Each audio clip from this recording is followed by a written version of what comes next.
Hello students, today we are proceeding with the FAOL principles of management.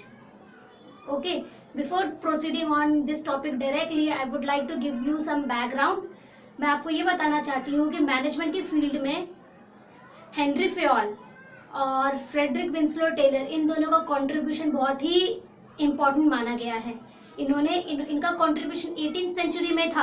18th century में इन्होंने अपने principles दिए, लेकिन वो आज भी फॉलो होते हैं. ओके, फ्रेडरिक विंसलो के जो प्रिंसिपल्स हैं वो साइंटिफिक प्रिंसिपल्स हैं, वो हम इस वीडियो को कंप्लीट करने के बाद देखेंगे. Our today's motive is to complete Fayol principles of management. Fayol principles of management. देखो फेओल, हेनरी फेओल जो थे, मैंने देखो स्पेलिंग हेनरी लिखा है HENRI. आई मैंने इसलिए लिखा है क्योंकि आपके एनसीईआरटी में आई दिया हुआ है. बहुत सारे बुक्स में वाई भी दिया होता है, HENRY. ओके, तो होपफुल यही ज़्यादा अच्छा होगा कि हम एनसीईआरटी को प्रेफर करें. He was born in France. He was a engineer. Okay, he was working with a coal mining engineer.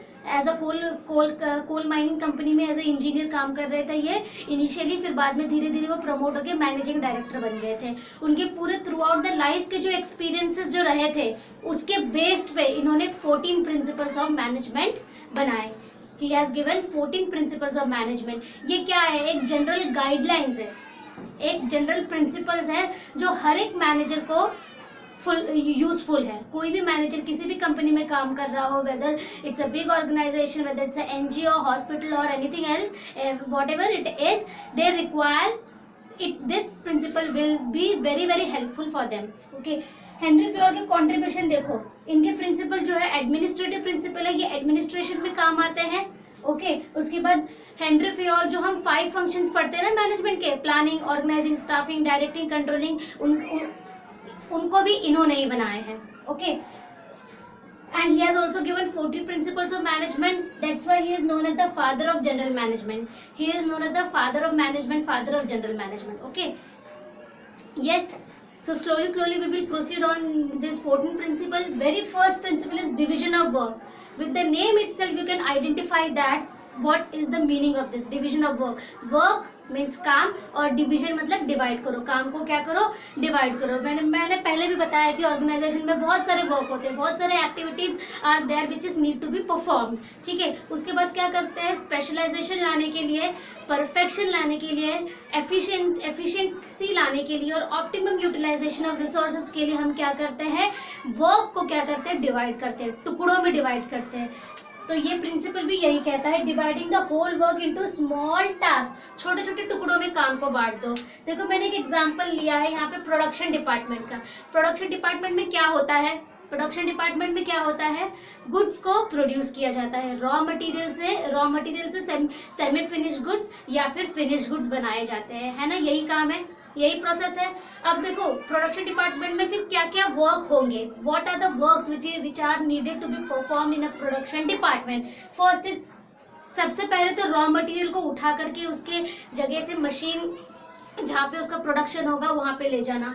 उसके बाद कटिंग, जॉइनिंग, पॉलिशिंग, चेकिंग, ये सारी चीजें होंगी. हम एग्जांपल ले लेते हैं कि एक ऐसी कंपनी है जो क्या कर रही है, कार मैन्युफैक्चरिंग कंपनी को जो नट जो होते हैं, स्मॉल बॉडी पार्ट्स जो होते हैं कार के, वो सप्लाई कर रही है हमारी कंपनी. ओके, हम एग्जांपल ले लेते हैं महिंद्रा को सप्लाई कर रही है. ठीक है, तो वो क्या करते हैं? बड़े बड़े आयरन के रॉड्स खरीदते हैं, फिर उसके बाद उसको क्या करते हैं? उसकी कटिंग होती है, पॉलिशिंग होती है, और उसके बाद उसकी पैकिंग होती है, और उसके बाद उसे सप्लाई किया जाता है. ये हमारी कंपनी का काम है. तो हमारे प्रोडक्शन डिपार्टमेंट को क्या करना है? रॉ मटेरियल को उठाना है, उसके बाद उसकी कटिंग, जॉइनिंग, दो मटेरियल को जॉइन करना, फिक्सिंग, फिर पॉलिशिंग.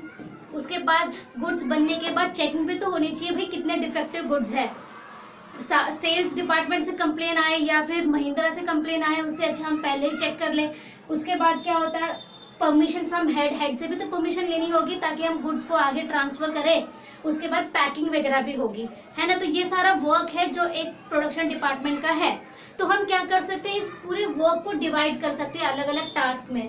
किसी एक पर्टिकुलर पर्सन को कटिंग का वर्क दे सकते हैं। जैसे एक वर्कर है जो बहुत दिन से ये रॉड्स को ही कट कर रहा है मशीन के थ्रू, तो उसको वो काम दे दो। किसी एक पर्टिकुलर वर्कर को जॉइनिंग का काम दे दो, किसी को पॉलिशिंग का दे दो। फिर चेकिंग के लिए तो टेक्निकल स्टाफ की ज़रूरत पड़ेगी, टेक्निकल स्टाफ को अपॉइंट कर लो जो कि जिनके पास रिक्वायर्ड टेक्निकल स्किल्स हो, एकेडमिक क्वालिफिकेशन हो, उसकी अकॉर्डिंग कर लो। ठीक है, तो हमने क्या किया, हमने डिवाइड कर लिया वर्क को। इससे क्या होगा, ये वर्क को डिवाइड करने से क्या होगा, फायदे क्या क्या है, फायदे क्या क्या है, स्पेशलाइजेशन हो जाएगा, लोग स्पेशलाइज्ड हो जाएंगे अपने काम में, एफिशिएंसी इंक्रीज होगी और ऑप्टिमम यूटिलाइजेशन ऑफ रिसोर्सेस होगा, टाइम भी सेव होगा। ओके, तो फियोल ने भी इंसिस्ट किया कि ये डिवीजन ऑफ वर्क का जो प्रिंसिपल है ना, ये technical as well as managerial level पे, दोनों लेवल पे यूज करना चाहिए। ये बहुत ही हेल्पफुल प्रिंसिपल है जिसके थ्रू किसी एक पर्टिकुलर पर्सन पे बर्डन नहीं आता। ओके, वर्क प्रॉपरली डिवाइड है तो सारे लोगों के बीच में वर्क प्रॉपरली डिवाइड होगा तो एक पर्टिकुलर पर्सन ज़्यादा प्रेशर या ज़्यादा वर्कलोड फेस नहीं करेगा। ओके, अब हम बढ़ते हैं सेकेंड प्रिंसिपल की तरफ। Second principle, now second principle is authority and responsibility. Authority का मतलब क्या है, power to take decision, power to take decision, and responsibility का मतलब है ऑब्लिगेशन टू फुलफिल रिस्पॉन्सिबिलिटी। आप देखो, आप एक ऑर्गेनाइजेशन में एक सुपीरियर होता है और उसके अंडर उसके सबऑर्डिनेट होते हैं। सुपीरियर कौन होता है, जो कमांड देता है। जैसे मैनेजर क्या करता है, अपने डिपार्टमेंट के लोगों को क्या करता है, कमांड देता है ताकि आपको ये सारे ड्यूटीज है आपकी जो फुलफिल करनी है। ओके, तभी तो लोग अपने वर्क को परफॉर्म करते हैं। तो एज अ मैनेजर आप अगर किसी को अथॉरिटी दे रहे हो, जैसे आप प्रोडक्शन डिपार्टमेंट को कह रहे हो कि भाई आपको 10,000 गुड्स प्रोड्यूस करना है within a week, 10,000 goods within a week आपको प्रोड्यूस करना है, तो आपने क्या दे दी उनको, आपने एक तरह से उनको रिस्पॉन्सिबिलिटी दे दी है। Now as a you are the manager, now they have an obligation to fulfill this responsibility of producing 10,000 goods.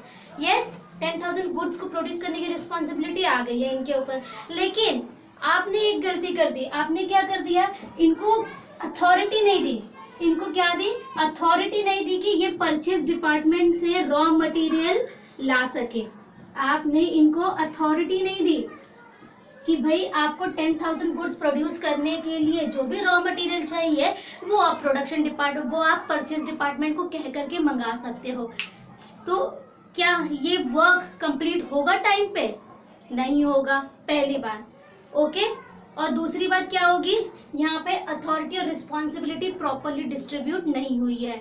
तो इसी पे हेनरी फ्योल फोकस कर रहे हैं कि अथॉरिटी और रिस्पॉन्सिबिलिटी प्रॉपरली डिस्ट्रीब्यूट होनी चाहिए। अगर आप किसी को रिस्पॉन्सिबिलिटी दे रहे हो तो उसको अथॉरिटी भी होनी चाहिए। अब अथॉरिटी ज़्यादा एक्सेस भी नहीं होनी चाहिए और कम भी नहीं होनी चाहिए। एक्सेस अथॉरिटी का मतलब क्या है कि आपने 10,000 गुड्स प्रोड्यूस करने का टारगेट दिया है ना, तो आप उसके अकॉर्डिंग ही इसको अथॉरिटी भी दो। ऐसे नहीं कि भाई जितने रॉ मटेरियल मंगाने तुम मंगाओ, no need of asking me, no need of taking signature from me, ऐसा नहीं होना चाहिए, है ना।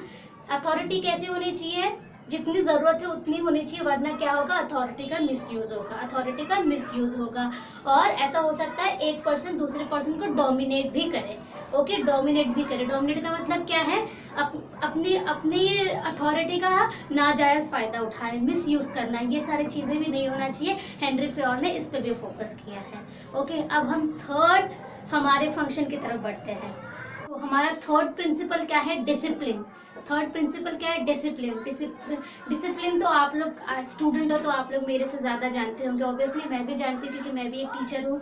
स्कूल में डिसिप्लिन पे बहुत ज़्यादा फोकस किया जाता है। आप कभी भी आ नहीं सकते, कभी भी जा नहीं सकते। ओके, आप छुट्टी लेते तो आपको लीव एप्लीकेशन भी देनी होती है।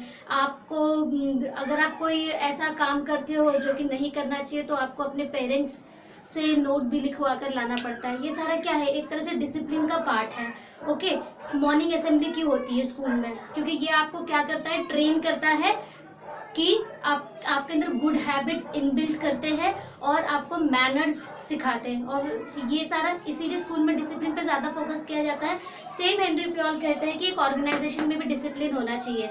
डिसिप्लिन होना चाहिए means proper rules and regulation होना चाहिए।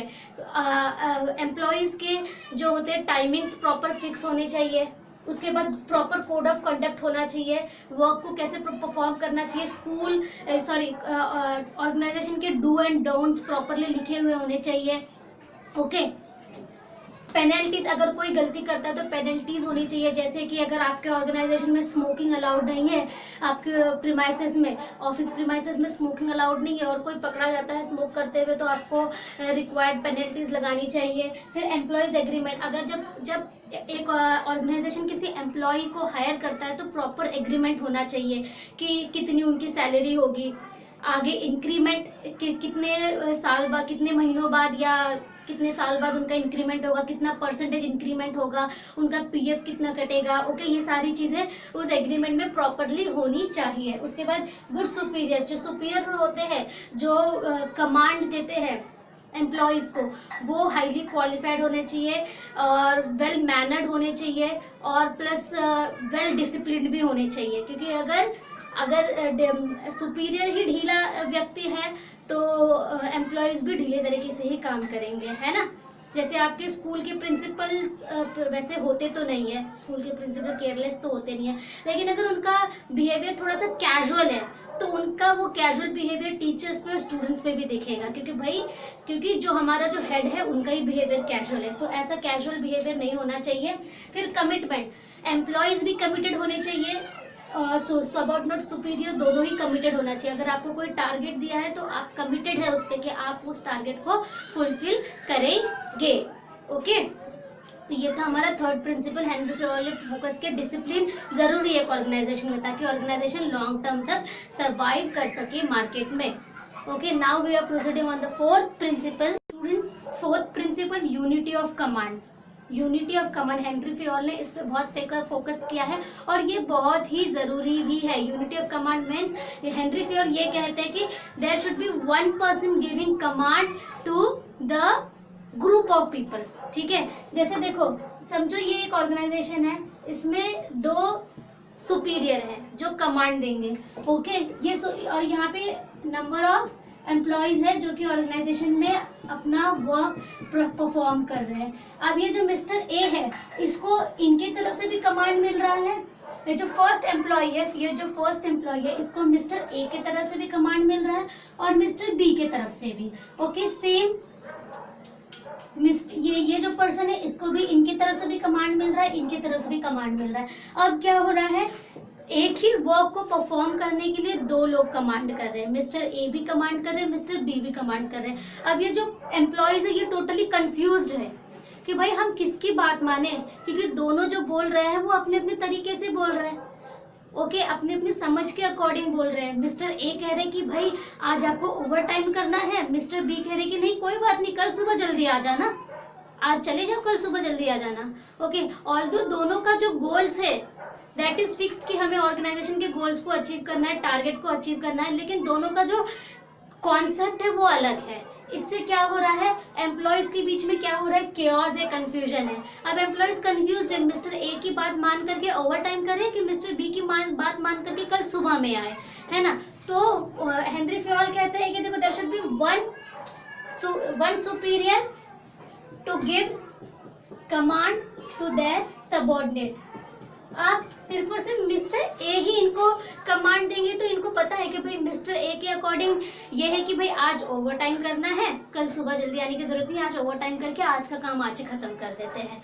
ओके, तो यही बताने की कोशिश करें कि there should be unity of command, there should be one person giving command to these number of employees, so there will be no chaos, no confusion, effectiveness will increase. अगर ऐसा होगा, दो लोग कमांड दे रहे हैं तो हमारी इफेक्टिवनेस डिक्रीज होगी, एफिशिएंसी डिक्रीज होगी, डिसिप्लिन भी डिक्रीज होगा, ईगो क्लैशेस होगा। ईगो क्लैशेस किसके बीच में होगा, मिस्टर ए और मिस्टर बी के बीच में। भाई मिस्टर ए की बात अगर नहीं मानी गई, मिस्टर बी की बात मान ली गई, ओके, तो मिस्टर ए के ईगो को हर्ट हो सकता है। ठीक है, तो ऐसे सारे क्लैशेस को अवॉइड करने के लिए हेनरी फ्योल ने कहा कि there should be unity of command in an organisation. I hope it is clear to you all. Now we will proceed on our next principle, unity of direction. देखो ऐसे बहुत सारे ऑर्गेनाइजेशन है जो एक ही रूफ के अंदर बहुत सारे प्रोडक्ट्स बनाते हैं। जैसे HUL का एग्जांपल ले लो, ओके, वो बहुत सारे प्रोडक्ट्स में डील करते हैं। ऐसी अगर आपकी कंपनी है जो मोर देन वन प्रोडक्ट में डील कर रही है, जैसे आपकी कंपनी जो है मेडिसिन भी बनाती है और कॉस्मेटिक्स भी बनाती है, तो दोनों का जो तरीका होगा वो अलग होगा वर्क को परफॉर्म करने का, कंपनी के टारगेट भी अलग होंगे, है ना। अब इस टारगेट को अचीव करने के लिए 2 प्लान होने चाहिए, ठीक है, क्योंकि 2 यूनिट्स में आप डील कर रहे हो, 2 प्रोडक्ट में डील कर रहे हो, तो हेनरी फेयर के अकॉर्डिंग क्या है कि आप एक प्लान से काम मत करो। आपके प्रोडक्ट अलग अलग है ना, तो आपके प्रोडक्ट के टारगेट भी अलग अलग होंगे, तो टारगेट को अचीव करने के लिए प्लान भी अलग अलग बनाओ, अलग अलग डायरेक्शन से काम करो। ओके, मेडिसिन के लिए एक डायरेक्शन यूज करो और कॉस्मेटिक के लिए एक डायरेक्शन यूज करो। कंफ्यूज मत करो, एक ही प्लान में दोनों चीजों को कंफ्यूज मत करो। Okay, there should be 1 unit 1 plan. Okay, एक यूनिट है तो एक ही दिशा में सारे काम करें, वरना क्या होगा, कंफ्यूजन केओस बढ़ता ही रहेगा, एफिशिएंसी डिक्रीज होगी, है ना।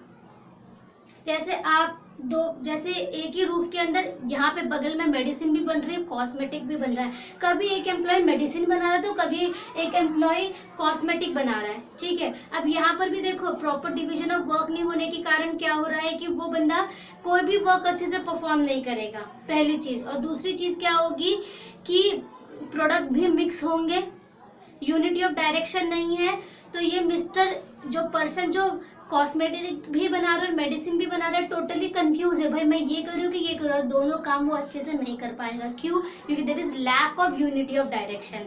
ओके, तो प्रॉपर यूनिटी ऑफ डायरेक्शन के लिए क्या, तो प्रॉपर अगर अलग अलग यूनिट्स है तो अलग अलग टारगेट होना चाहिए, अलग अलग प्लान होना चाहिए, और अलग अलग लोग काम करेंगे उस प्लान को अचीव करने के लिए। जो मेडिसिन में है उसको कॉस्मेटिक में मिक्स मत करो, जो कॉस्मेटिक में उसे मेडिसिन में मिक्स मत करो। ओके, अब नेक्स्ट देखिए हम, देखो next point is subordination of individual interest to general interest. देखो एक ऑर्गेनाइजेशन में अगर आप काम कर रहे हो, if you are working in any organisation, you have your own individual goals too, ठीक है। ऑर्गेनाइजेशन का तो गोल होता ही होता है और आपका एक इंडिविजुअल गोल भी होगा। जैसे आपका गोल क्या होगा, आपको प्रमोशन चाहिए, आपको एक अच्छा स्टेटस चाहिए, आप चाहते हो कि सारे ऑर्गेनाइजेशन के सारे लोग आपको जाने, आपको रिस्पेक्ट मिले, ओके, आप प्रमोट हो। ओके, तो कभी कभी क्या होता है, आप अपने इंडिविजुअल इंटरेस्ट को ज्यादा इंपॉर्टेंस दे देते हो और ऑर्गेनाइजेशन के गोल्स को कम, तो ये नहीं होना चाहिए। अपने पर्सनल बेनिफिट्स के लिए ऑर्गेनाइजेशन को सफर नहीं करना पड़े, ये आपको ध्यान में रखना है। हमेशा आपको क्या करना है, आपको अपने इंडिविजुअल इंटरेस्ट को सेकंड पॉइंट पे रखना है, इंडिविजुअल इंटरेस्ट को सेकंड प्रेफरेंस देनी है, और जनरल इंटरेस्ट ऑर्गेनाइजेशन की इंटरेस्ट को ज़्यादा प्रेफरेंस देनी है। जैसे एग्जांपल ले लेते हैं, आप एक मैनेजर हो, किसी भी डिपार्टमेंट के हो, ओके, और मिस्टर ए जो है आपका अच्छा फ्रेंड है। ऑल्दो आप मैनेजर हो, आप प्रमोट हो गए थे, आप भी काम करते थे इनके साथ ही, you were also working with them, but later on you got promoted, but अभी भी आपके मिस्टर ए के साथ अच्छी बनती है। अब एक ही दिन 2 लोग आए आपके पास, मिस्टर ए भी आए और मिस्टर बी भी आए, दोनों को हाफ डे चाहिए। आपने क्या किया, मिस्टर ए के साथ आपकी अच्छी बनती है, तो आपने अपने इंडिविजुअल इंटरेस्ट को मेंटेन करने के लिए आपने क्या किया, मिस्टर ए को तो हाफ डे दे दिया, मिस्टर बी को हाफ डे नहीं दिया। तो ये आपको नहीं करना है, ओके, ये आपको नहीं करना है, ये चीज़ आपको अवॉइड करनी है। एक और एग्जांपल दे देती हूँ, आप परचेज डिपार्टमेंट के हेड हो, और आपके कंपनी को जो भी रॉ मटेरियल चाहिए वो आपके रिलेटिव भी वो रॉ मटेरियल को बेचते हैं, आपके रिलेटिव्स भी वो रॉ मटेरियल को बेचते हैं, ठीक है, they are also selling that raw material. तो आपने क्या कर दिया,